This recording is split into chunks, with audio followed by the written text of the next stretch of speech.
C'est quand même un environnement exceptionnel, hein. En plein cœur de ce parc régional des Landes de Gascogne, hein, en plein milieu de la forêt, en plein milieu de la nature. On est quand même très fiers de notre métier parce qu'on est, je pense, les seuls à proposer un tel produit. On a un produit qui a une histoire. On a un poulet qu'on élève de la même façon depuis plus de 50 ans.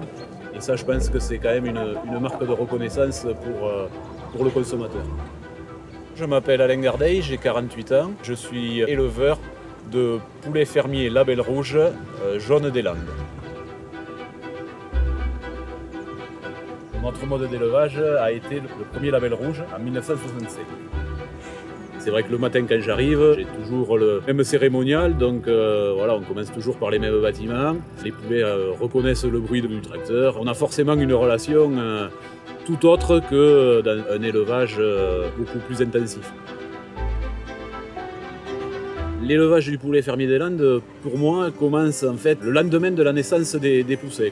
On va les accompagner pendant toute la phase de croissance à l'intérieur des bâtiments. Et une fois que l'emplumement des volailles est suffisant, on va les lâcher. Ils vont profiter de tout l'environnement extérieur.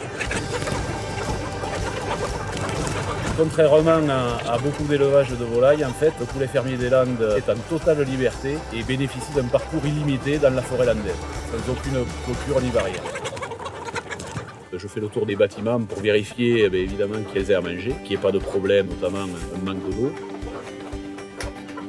Le mode d'élevage est dans des petits bâtiments qui s'appellent des marancines, qui sont des bâtiments déplaçables. 8 marancines, donc 8 bâtiments de 60 mètres carrés, et chaque bâtiment contient 1050 volailles.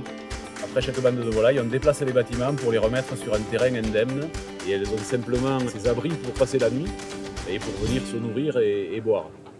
Évidemment, quand elles se retrouvent dans la forêt à l'état quasi naturel, on les voit qui se perchent sur les arbres, fouiller le sol, beaucoup d'exploration pendant la journée. Les volailles sont ici évoluent en totale liberté et elles viennent ici explorer le sous-sol de la forêt et elles n'ont aucune difficulté à s'approcher et à rester près de nous.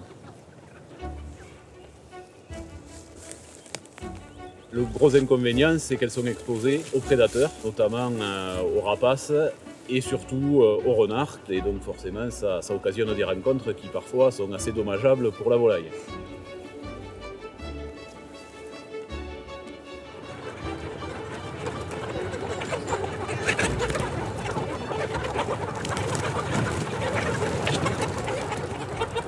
Elles ne se nourrissent pas que de ce qu'elles trouvent dans la nature. On complémente évidemment leur alimentation au minimum 80% de céréales, le reste étant des vitamines et des minéraux. La majeure partie est constituée du maïs local, donc du maïs roux du sud-ouest. C'est lui qui va donner en fait la coloration jaune à nos poulets. On travaille sur du Kounu, qui est une souche rustique, une race en fait à croissance très lente, avec une durée d'élevage de minimum 84 jours. On est quasiment à 3 mois d'élevage. Entre la durée d'élevage et le mode d'alimentation, ça laisse le temps à la volaille de se muscler, de se fortifier. Gustativement, après, on retrouve une saveur vraiment de très haute qualité. Le partenariat avec Fermiers Landais, c'est une longue histoire, puisque en fait, ça remonte à l'origine de la création du label. On partage effectivement les mêmes valeurs, nous pour la partie production, et eux pour la partie commercialisation de notre produit. Ils sont vraiment le prolongement de notre travail qui contribue à valoriser au mieux l'excellence du produit que nous, éleveurs, on leur amène.